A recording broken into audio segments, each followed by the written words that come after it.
Welcome, everyone, to the Surfing Historian. I'm your host, Jason Old, historian, surfer, and world traveler. This podcast is dedicated to highlighting some of the latest scholarly research in humanities, social sciences, and surf studies. So paddle out with us while we glide through the world of academia.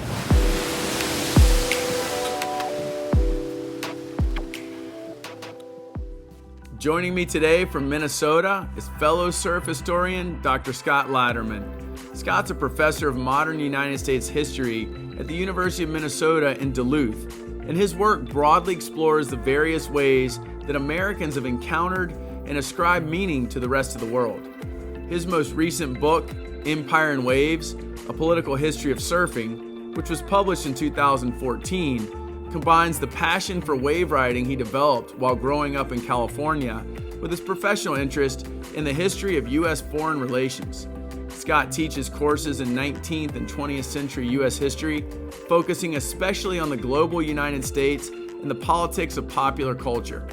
For today's episode, we'll be discussing his book, Empire and Waves, as well as an article he's working on related to sexism and surfing culture. I'm super stoked to have you on the show, Scott. But before we get started, I'd like to thank you and our listeners for being part of this episode of The Surfing Historian. Well, thank you, Jason. It's great to be here with you today. As you mentioned in the introduction, I'm from California. I live now in Minnesota, but I grew up in LA. And it's that childhood spent by the beach in California that ultimately led to this book. I grew up surfing, like many in Southern California did, and didn't really give much thought to the pastime other than it's something I wanted to do a lot of, as most surfers do. There's a tremendous amount of pleasure to be found in the ocean. It's not really until I got to college and became increasingly active in human rights issues that I started thinking more about how surfing intersects with some of the political concerns that were then front and center in my mind. When I was an undergraduate, I was going to school in the Bay Area. I spent a summer as an editorial intern at Surfer magazine, which was a really fun experience. I had a great time, going surfing with the editors there, playing basketball, on breaks and spending time in the magazine's archives, flipping through old issues of Surfer magazine. But one of the things that bothered me as I was interning at Surfer was that some of the things that I knew about a premier surfing destination, one that surfers all over the world know about, was showing up in ways that I thought were very incomplete in surfing magazines. And that destination was Indonesia. When I was an undergraduate in college, I became active in the movement against the Indonesian occupation of East Timor. Now, for those who don't know, East Timor is half of an island, the island of Timor, that's part of the Indonesian archipelago. It's not far north of Australia. And unlike the rest of Indonesia, which had been colonized by the Dutch, East Timor had been colonized by the Portuguese. And in 1975, when the Portuguese regime under Salazar was beginning to crumble, East Timor set out as an independent nation. It was immediately invaded and occupied by Indonesia. This led to what human rights activists have identified, and genocide scholars, as a genocide in Timor, with somewhere between a quarter and a third of the Timorese population killed by the Indonesians. As a human rights activist, I knew a lot about East Timor, or at least a fair amount about East Timor. As a surfer, I knew a lot about Indonesia because I had grown up learning about Indonesia in the surfing magazines. What bothered me was that as a surfer, I had never heard of East Timor. And making that connection, I thought, was an important one. And I say this because, and I don't think I'm alone in this. When I learned about Indonesia through the surfing magazines that I grew up with, I learned about Indonesia as this warm water tropical paradise, a place of friendly people, a carefree place, not a place that was a military dictatorship that was engaged in mass atrocities in East Timor. And so that idea of Indonesia as a paradise bothered me. And it's a concern that I brought to Surfer Magazine when I was interning there. I did ask the editors, are we ever going to get a perhaps more complex look at Indonesia, one that appreciates that there's greater nuance than what comes through in the pages of the magazine?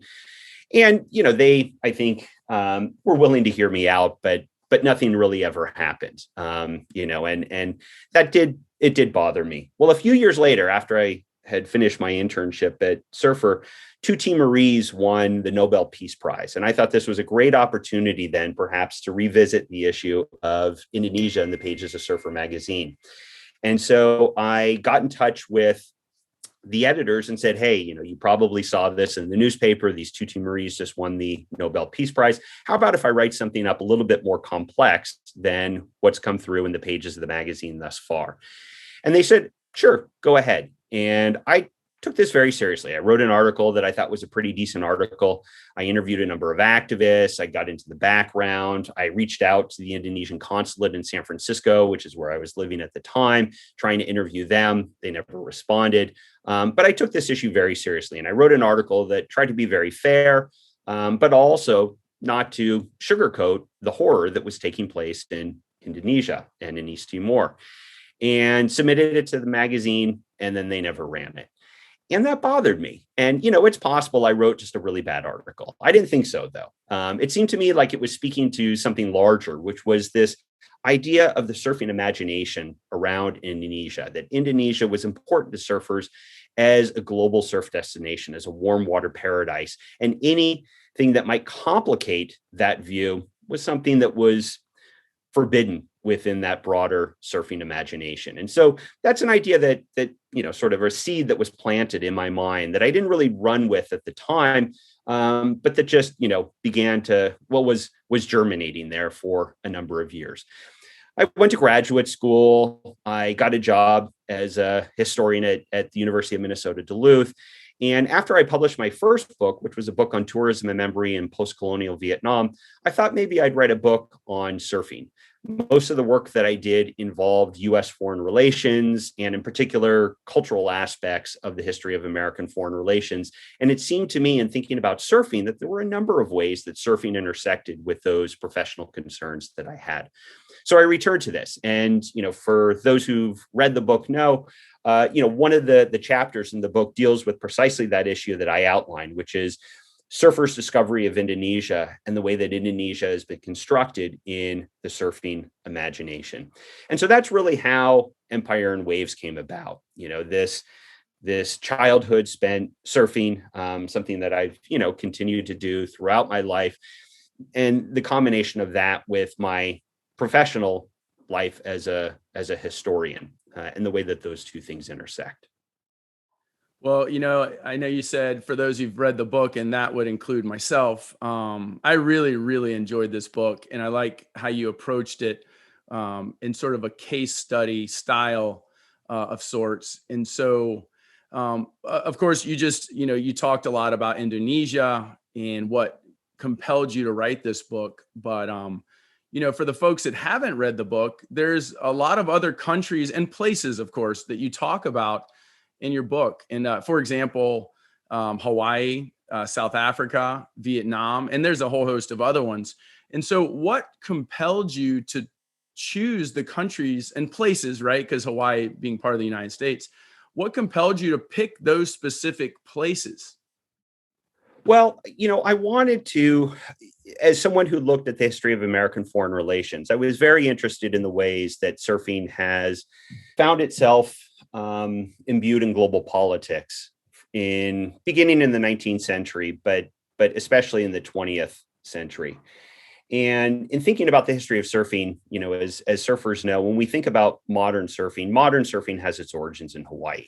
Surfing was something that was done in a number of places around the world. At least wave riding in various forms was done. I mean, we're aware now that there were people who were riding waves, perhaps not standing up, but prone riding waves in West Africa, for example. We've heard the stories about Peru, elsewhere in Polynesia, Tahiti probably would be the best example. But Hawaii especially is the birthplace of modern surfing. It's the place that surfers typically identify as the origin, the place of origin of this pastime. And Hawaii has a very interesting history with the United States. Hawaii was an independent kingdom up until the late 19th century.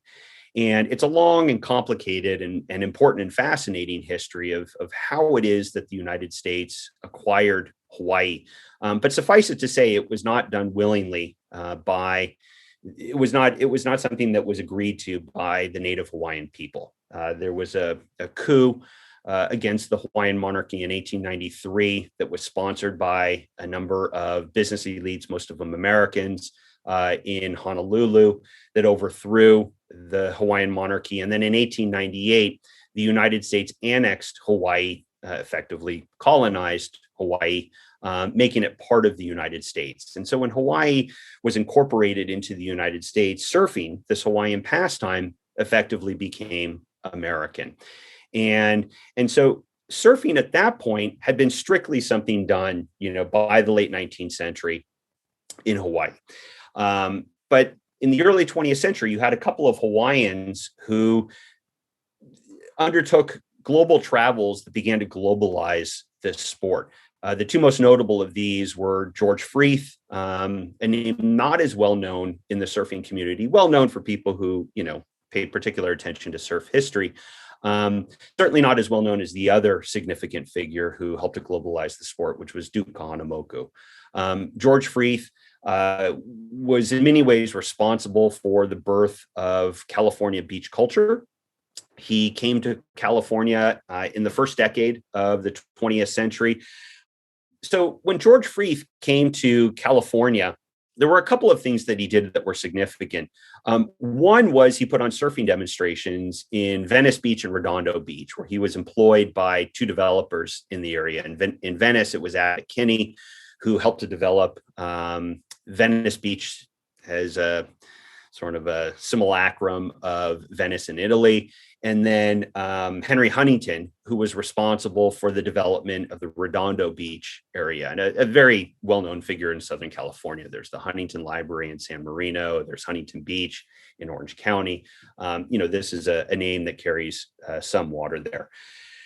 And at the time that George Freeth was putting on these surfing demonstrations, most white Americans were terrified of the ocean. The ocean was not a source of leisure for most people at that time, but a place to be feared. People who were fishermen, for instance, in boats offshore, often didn't know how to swim. People wouldn't really go into the water because they were afraid of the waves and the undertow. And Freeth, in professionalizing the lifeguarding service and pushing the idea of safe water activities, really helped to open up Southern California beaches to the sorts of leisure that we know them as today. And so Freeth was very significant in that regard, really planting the seeds of that Southern California beach culture. Duke Kahanamoku came to California about a decade later, put on surfing demonstrations, and also traveled elsewhere. He traveled to the East Coast of the United States, and he traveled to Australia and New Zealand. And in doing so, putting on surfing demonstrations as well as swimming demonstrations, Kahanamoku was probably the world's fastest swimmer at the time. He competed in 4 Olympic Games, was a multi-medal winner.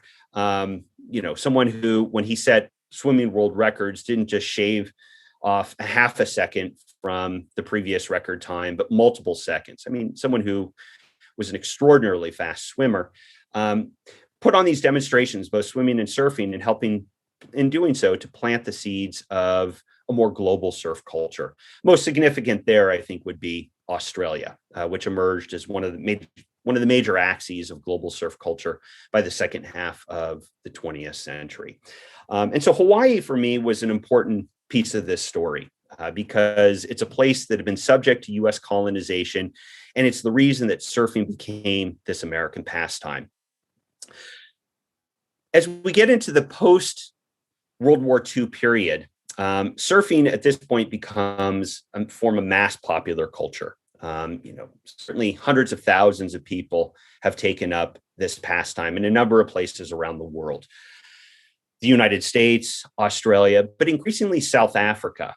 South Africa had been popularized, at least for Americans and Australians, through a film that was made in the mid 1960s called The Endless Summer. And I know you know this film quite well, Jason. You've talked about it on your podcast before. I write about it a bit in Empire and Waves. This is probably the classic surf film. And it's a film about two Americans, young Americans, who travel around the world following the summer in search of waves. And much of the film, and certainly the climax of the film, even though it doesn't come at the end, but the climax of the film is set in Africa, both on West Africa, but especially in South Africa, where the two surfers who are featured in the film, Robert August and Mike Hinson, visited in the early to mid 1960s. Now, at that time, for people around the world who know anything about South Africa, what they probably would have known was that this was a country plagued by a system of violent racial separation known as apartheid. And apartheid does not appear in The Endless Summer. The closest the film ever gets to acknowledging it is an a joke that one had to really be paying close attention to really figure out what Bruce Brown was trying to say. In a portion of the film, which Robert August and Mike Hinson are surfing in Durban along the east coast of South Africa, there's a scene when some fins that appear to be sharks pop up in the water, and Bruce Brown jokes, "Oh, it's only a group of friendly dolphins, and people dolphins around because they tend to keep the sharks away." And then he makes this joke. He says, "Dolphins and sharks have yet to integrate in South Africa." And that's the closest the film ever comes to acknowledging that there might have been issues of segregation or integration happening in South Africa. And for me, South Africa was a really important part of the story of surfing, both because of the way that white South Africans took up surfing. It became, outside of the United States and Australia, one of the major centers of global surf culture in the second half of the 20th century. But it was also the place where a number of surfers really began to see their pastime in more political terms. And this became most pronounced in the mid 1980s, when several professional surfers announced that they were going to boycott the professional surfing world tour when it traveled to South Africa. The first person to do so was a two-time Australian world champion by the name of Tom Carroll. He was immediately joined by Tom Curran, who became a multiple world champion from California, and Martin Potter, who was a British national who grew up in South Africa and also a future world champion surfer. They were also joined by an Australian named Shane Horan. Though Shane Horan only stayed away for a year, he returned to South Africa the next year, though he planted stickers on his board that said "Free Mandela," a reference to Nelson Mandela as his own form of protest. But this began a professional surfers' boycott of South Africa that persisted into the early 1990s when apartheid finally ended. And it was those three surfers, Carroll, Curran, and Potter, who really took the initiative and spearheaded this effort. By the late 1980s, most professional surfers, at least those ranked in the top 30, were staying away from South Africa. Now, they weren't always doing so for explicitly political reasons. They would sometimes cite other reasons they were staying away. But it was no coincidence, I think, that 26 out of the top 30 were not competing in South Africa at one point. Not that many people could have been feeling ill or been unable to go for other reasons. And so it was a really important moment, I thought, in surfers announcing that they recognized that what they were doing had implications beyond simply what happened in the water, that their being in South Africa sent an important symbolic message normalizing apartheid and the apartheid regime in the country, and that they therefore had a moral obligation, as they saw it, to stay away. Another country that I focused on in the book was Indonesia. And I won't say much about Indonesia at this point, because I referred to the situation in Indonesia, in my first comments in this interview. But suffice it to say, I found it very problematical, the idea of Indonesia as a warm water paradise, given that as surfers began visiting Indonesia in the late 1960s and especially the early 1970s, this is a time that coincided with the beginning of mass atrocities under a military dictatorship in the country under Suharto. 1965, 66, there were widespread massacres. The conservative estimate, the CIA's estimate, is 500,000 people are killed during that period. thousands of others thrown into prison as political prisoners, people being tortured. By the 1970s, Amnesty International, the human rights organization, is referring to Indonesia as an Asian gulag. And surfers didn't get that sense of Indonesia, which was something that I thought was important, that for them, Indonesia was, in fact, this warm water paradise of smiling brown-skinned local people who were only too happy to have them in the islands. And it was a much more complex situation than that. So I thought it was worth going into and investigating that construction of Indonesia in the surfing imagination, the problems associated with that, and the way that surfers then, through the example that I use of Indonesia, but I think this could apply elsewhere, have developed ideas about the rest of the world that I think are often much too simplistic, that the world exists as a coastal zone with fantastic waves and not as local places with their own histories, their own sociological problems, that things happen outside of the water that surfers ought to be paying attention to. And too often that has not been the case. I think things have gotten better in recent years. But that was the case during what sometimes we think of as the golden age of surf exploration, looking back to the 1960s, 1970s. Yeah, you cover a lot of ground in this book. And what I find interesting actually is, we talk about Bruce Brown, we talk about this film, The Endless Summer, of course. And, Bruce Brown was heavily affected by or impacted by the surfers that came from Hawaii that sort of brought the surfers that you mentioned previously. So he's impacted, sort of embraces surfing and then chooses to go join the Navy and serve in Hawaii. And this is where, what, Michael and I talked about in episode 3, this how military technology coalesced with Brown's love for surfing. And then ultimately the film technology allows for him to effectively travel around the world and film this movie you're talking about. And, it's so as far as South Africa was concerned, I'm looking at something that Isaiah Walker highlighted in his book review of your book. And it's something you say in your book. And you say South African boycotts were a pivotal point in surfing history. And, it's as some surfers grew a political consciousness that contrasted with surfing's culture of self-serving, unrestrained hedonism, an identity previously mistaken as carefree counterculture radicalism. And as I'm looking at that, I'm thinking of, you mentioned surfers going to this paradise in Indonesia in late 60s, early 70s under the Suharto regime. And then all of a sudden in South Africa, these pro surfers, like you said, gain this political consciousness. Do you have any thoughts as to where the transition from that unrestrained hedonism, to use that term, and then this political consciousness, what spurred that on? Do you have any ideas? Well, in part, I think it was, much of the world was coming out of the 60s, which was not simply an American phenomenon. And there was a growing appreciation. This was spotlighted especially by the women's movement, in fact, that the personal is political. And I think, that underscored for many people, including surfers, that what we do in our everyday lives can have political implications and meaning. And I think for a number of surfers, there was a growing recognition that, while they saw the ocean as a place of escape, the ocean was not free of more worldly concerns. In some ways, this was obvious, with growing environmentalism, for example. I mean, surfers, as they're finding tar between their toes after walking, down the beach to get in or out of the water, they realize that, okay, those oil platforms offshore might have, an effect on what's happening here. And if we want to ensure that, we're able to surf in a clean environment, maybe we need to do something about that.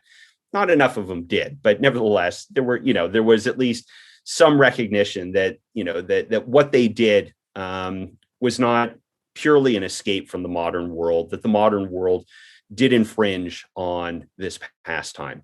So I think that was part of it. I also think it was just a matter of individual conscience for some people.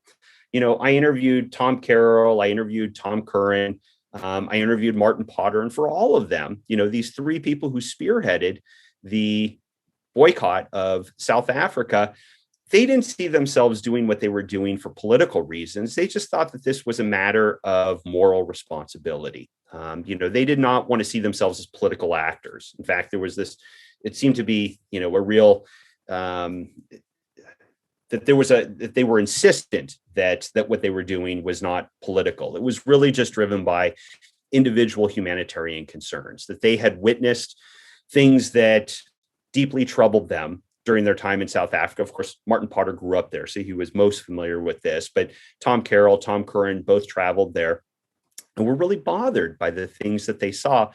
And by the mid-1980s, had decided that, as much as they love surfing and as much as they love winning world championships, that there were things that were more important than that. And Tom Carroll was the first to make this recognition and make that announcement about not going. And in doing so, may have sacrificed the possibility of winning a third world title. So that, this did not come without cost. They lost out on the possibility of winning money in South Africa. They lost out on earning ratings points there. And they also were fined by the ASP, the Association of Surfing Professionals, which was the name at the time given to the Surfing World Tour. And so this did have costs for them, which I think made what they did different from what athletes in a number of other sports did. South Africa was subject to a global sporting boycott in the 1960s, 1970s, 1980s. But the surfing boycott, I think, was different, because it was one thing if you were, say, someone who was a cricketer and, the International Cricket League said, we're going to boycott South Africa and therefore no teams are going to be going there. You didn't, as an individual, have to make a choice about whether or not to go to South Africa. The sport association made that choice for you. But for surfers, it was in fact the opposite.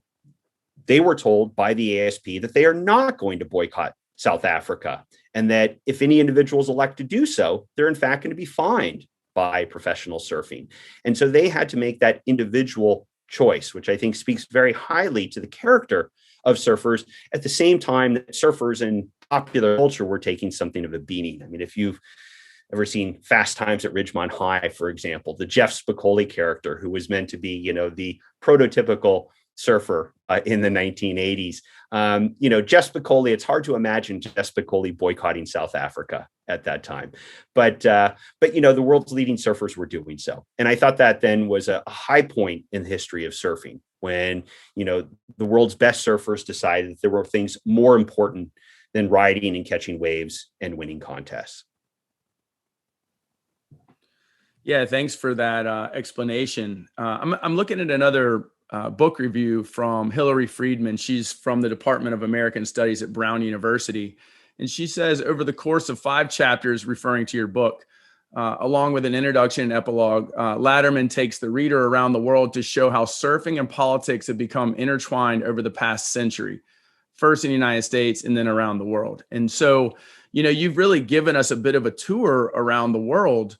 And, whether it's looking at how politics and surfing intersect in South Africa, and, obviously the introduction of sort of surfing culture, if you will, in California by way of Hawaiian surfers.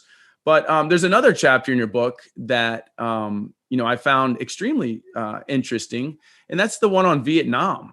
And so I know like you said, you've written another book on tourism in Vietnam, but my question is still related to Empire and Wave, and it's about surf culture in Vietnam. And one of the things that I talked about in a previous episode is, the whole quote, Charlie don't surf.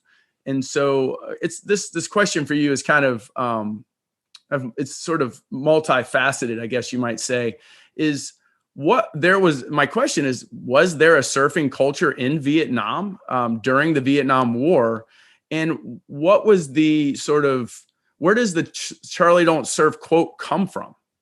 So the answer to your question about a surf culture in Vietnam, the short answer at least is yes. Now, there was no Vietnamese surf culture, but there were a number of Americans, surfers, who ended up stationed in Vietnam, serving in Vietnam, who surfed there.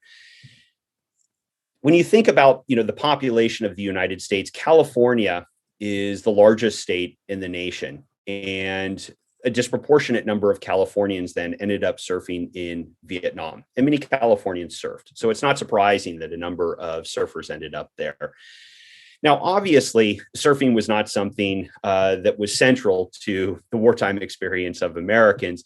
But that R&R experience, the rest and recreation or rest and recuperation experience, in coastal Vietnam, the U.S. had set up R&R centers in several places along the coast. And, one of the things that the American personnel who were serving in Vietnam could do during those R&R stays was to surf. There were, the military provided surfboards there. There was a surf shop at one. The military even ended up running surf contests in Vietnam with, different folks competing against one another from different clubs in different parts of Vietnam. And that's not surprising, perhaps, because there is this really fascinating connection between surfing and militarism. Going back to the development of certain surfing technologies out of military applications, especially during the Second World War, some of the chemicals that are used in surfboards, wetsuits, wave forecasting. Peter Westwick and Peter Neuschel, who wrote a really interesting book called The World in the Curl. Both are historians of science and talk about this in interesting ways. But there's also, of course, the fact that American military personnel would travel around the world. And, for some Americans, some surfers, the idea of joining the Navy, the Navy, this is ships. So these are places, being coastal locations that are being visited. Surfers joined the Navy so that they could go see some places around the world. Surfing emerged in Japan, at least modern surfing in Japan, as a result of the U.S. military occupation after the Second World War, with a number of Americans stationed there, bringing surfboards over and starting surf clubs. And this led to the growth of a very vibrant Japanese surf culture. I mean, Japan today has hundreds of thousands of surfers. And so it's not a surprising history. Now, that line you asked about, Charlie Don't Surf, that's actually a post-war creation. And that comes out of, a very well-known Vietnam War film called Apocalypse Now. Now, Apocalypse Now was written, at least in part, by someone who surfed, who had a really interesting career in Hollywood. He was a writer on Apocalypse Now, Conan the Barbarian. He ended up making the film Red Dawn, the original Red Dawn, which is a kind of hysterical right-wing film that projects a Soviet and Cuban and Nicaraguan occupation of the United States in the 1980s. He also made a surfing film called Big Wednesday. And anyway, the reason I say all this is, for those who have seen Apocalypse Now, probably the most memorable lines to come out of that film all center on this one scene when Robert Duvall, one of the actors in the film, discovers that there's a well-known surfer that he comes into contact with there, and Robert Duvall wants to see him surf, and so these American troops, they go and destroy a village along the coast where they believe there are good waves, so that they can pacify the area and allow this Californian as well as some other men who were there to surf. And Robert Duvall offers this classic line, in response to some objections that he's hearing about what's going on. Well, Charlie Don't Surf. And, this is the same part of the film in which we get, the line, I love the smell of napalm in the morning, which is another well-known one. I mean, all the best lines from the movie tend to come from this scene. Now, one of the things that struck me that I was actually quite surprised by is I was doing some work in the archives in Washington, D.C. and writing Empire and Waves.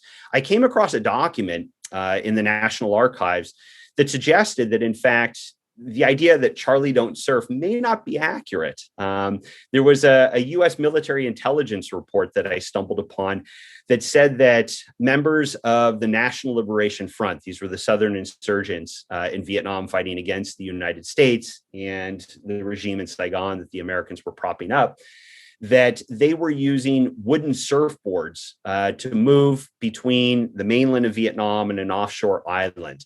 And, there's no evidence that they were actually riding waves with these surfboards, but I like to imagine that, as they were perhaps moving in, that they, took advantage of swell that might be moving in the same direction to ride the waves into the beach and get them there without having to paddle as hard. So the idea that Charlie don't surf, it comes out of Hollywood, but there is an interesting backstory to it. Yeah, thanks for providing that backstory as well, because I mention it in talking with Michael in episode 3, and so I'm glad to have you on to sort of further explain where that comes from. And you were talking about surfboard technology, or the things that went into making a surfboard as it was spurred on by military technology. And I actually want to use that as a bit of a segue into your other article that you write on surf culture and sexism, actually. And, it's my understanding that with that new surfboard technology, in other words, surfboards becoming the smaller, more maneuverable, lighter boards that we think of today, when we watch surfing, that it actually helped with the proliferation of women surfers because it was, they became more manageable in terms of carrying them and things like that. And so can you, first of all, is that accurate? And second of all, can you give us a bit of what motivated you to write this article that you're currently working on? Sure. So, yeah, Jason, I'm working right now on an article on sexism and surf culture. And it seems to me in many ways, this is the missing chapter in Empire and Waves. When I wrote Empire and Waves, it's largely a male story. I mean, I touch on gender a little bit in there, but most of those who appear in the surfing magazines, which was a major source base for me, and most of those who were traveling around the world interacting with other nations were men who were doing so, boys and men, who were surfing. And women are sort of this invisible presence there. And it seems to me that, there's a reason that was the case. And that's some of what I'm trying to explore in this article. The women have been surfing, well, for as long as surfing has existed. Isaiah Walker, who wrote a wonderful book called Waves of Resistance, has talked about the importance of women surfers in Hawaii prior to the 19th century, that surfing was something that was done by both men and women. And some of the most celebrated surfers were women. That changed with the American colonization of Hawaii in the late 19th century and the appropriation of surf culture by white Americans in the 20th century. The United States was a sexist society, and that sexism got translated into surf culture. So that while women continued to surf in small numbers, surfing increasingly took on masculine overtones. And the language that was used to describe surfing, the assumptions about who surfers were, the ability to surf simple things such as carrying surfboards, which were extraordinarily heavy in the first half of the 20th century. All of these things made it more and more difficult for women to equally participate in the sport. And so that's something that I'm trying to explore now in this article that I'm working on. And there are military technologies that did advance the ability of women to surf, just as they advanced the ability of a number of men to surf. I mean, most significant among these would be the development of lighter surfboards with lighter materials. Surfboards going back to Hawaii had been, heavy wooden planks. Well, there were different types of surfboards. There were Alayas and Olos and Pipos, but the surfboards generally were much heavier in the 20th century, the early 20th century, than what we know today, because they were solid wood. There were developments, lighter woods used, balsa woods, hollow surfboards, then lighten things further. But coming out of the Second World War, with the introduction of polyurethane foam, that allowed for lighter equipment that meant that people could simply transport surfboards much easier to the beach and then down the beach, carrying a board to the water. And that made it easier for women to be able to participate in this sport. So there is an element of, surf culture that owes to those military technologies and that opened the sport up to more women. But even as it became possible for more women to surf because of lighter equipment, they still faced serious problems of sexism in the water with a tremendous resistance to their presence from a number of men. Not all men, but enough that they felt very unwelcome and uncomfortable. There were threats of physical violence against women. A number of young women wrote into Surfer magazine, for example, to complain about being pushed off waves, having surfboards, shot at them by men who would kick out their board toward them. They felt very unwelcome in that way. And they also were just made to feel as if what they were doing was something that women should not be doing. There was a real emphasis on femininity, especially in the 1960s, that surfing small waves could be considered feminine. But once women moved outside of small waves, particularly as they moved into big waves, that this threatened notions of femininity and was an inappropriate space then for women to be participating.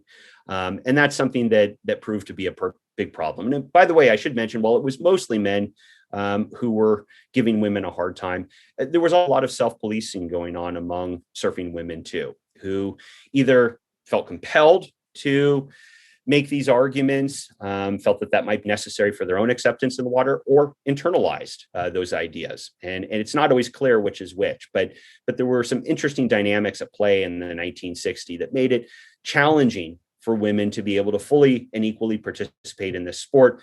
Although by the mid-1960s, we do see women really starting to push back, not being given equal time in the surfing publications, still subject to a great deal of sexism in the water, but beginning to push back in ways that would allow a greater opening for women's participation in the sport into the late 20th century and certainly into the 21st. So that, we do find now in the 21st century, while those problems of sexism certainly are still with us and there are ongoing problems, there is a much greater presence of women in the water than there was certainly when I was growing up surfing in the 1980s. Yeah, I think you really, the way you said it when you started to answer this question, surf culture became sexist because American society was sexist. I think that's pretty succinct and on point when describing, the ultra masculinity of, early surfing in American culture and even in Australian culture, of course. And then the militarism and the terms for surfing that are rooted in militarism. In your article, you talk about the big gun, the big surfboard used for big wave riding as the big gun. And you give a whole host of other examples as well.